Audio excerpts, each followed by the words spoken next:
Lalit Verma, one of the tallest vitreoretinal surgeons in India, the past president of AAOS. He'll talk to us on a less studied field, that is vitrectomy in diabetic macular edema. Over to you, Lalit sir.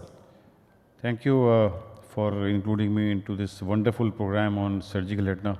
Unfortunately, not many people are interested in retina, and very few people are interested in surgery of retina. Dr. Meena showed a wonderful videos on PDR. PDR primarily, either is laser or surgery, but DME is primarily injections and injections and injections.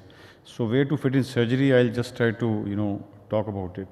DME is not a single entity. You can have myriads of presentation.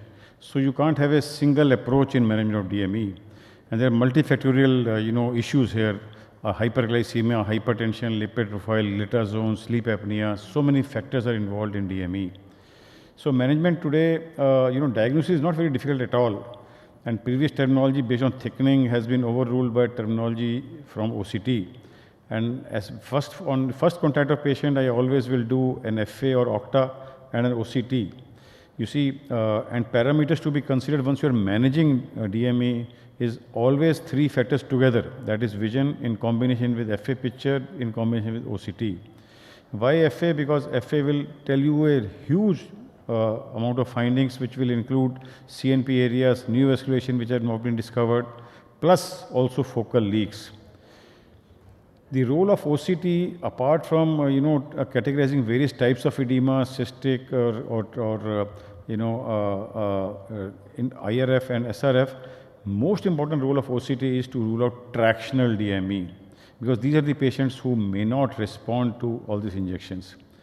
So DME, the original classification based on thickening, and OCT classification based on center involving or non-center involving DME.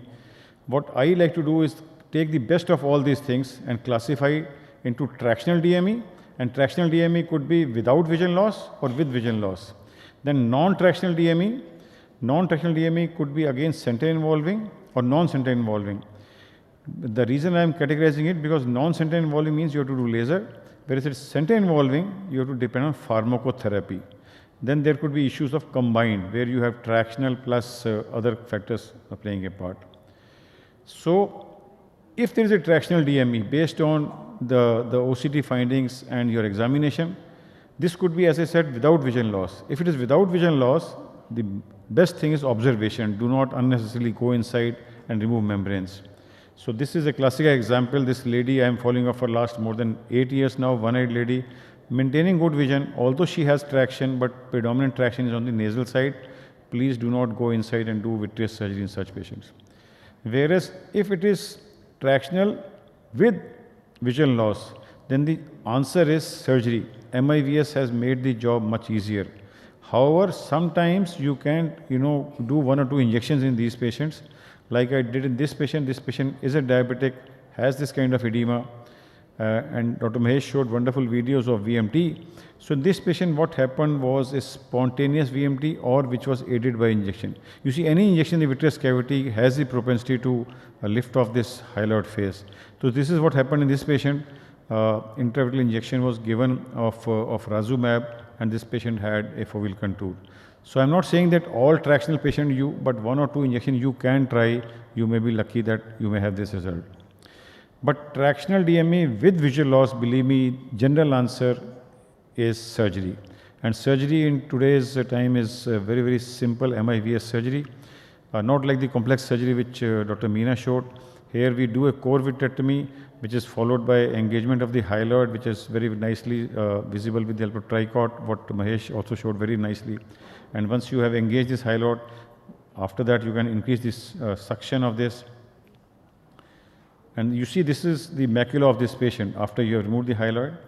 And since the cataract was increasing, a lot of these patients who require macular surgery, we combine with the cataract surgery also. So we called in the cataract surgeon. He did a nice phaco job.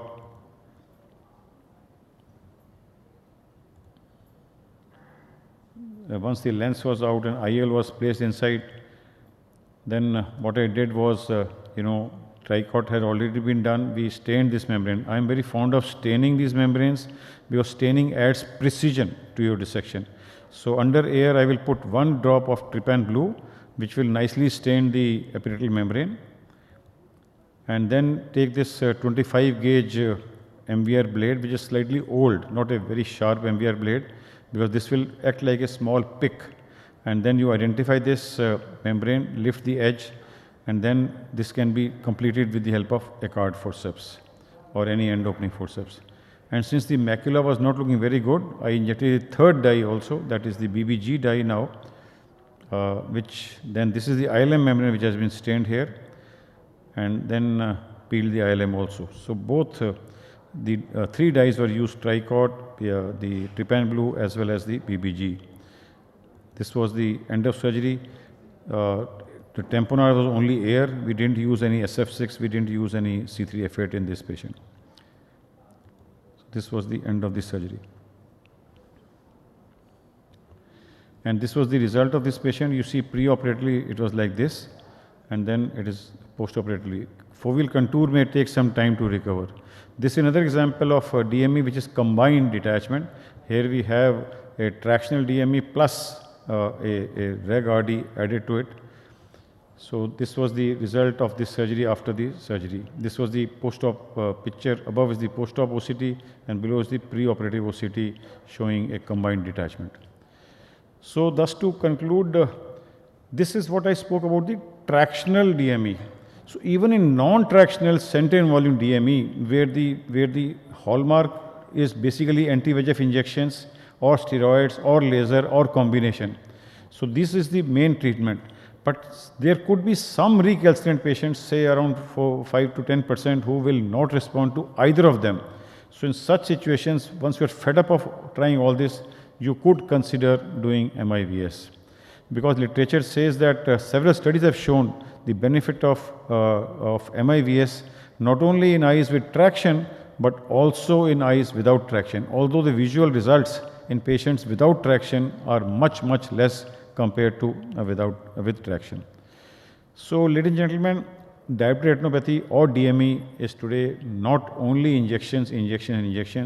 You could select your patients based on the information of FA and OCT and offer these patients, especially in tractional DME, the benefit of doubt with MIVS. Believe me, results are good and you put an end to all the injections.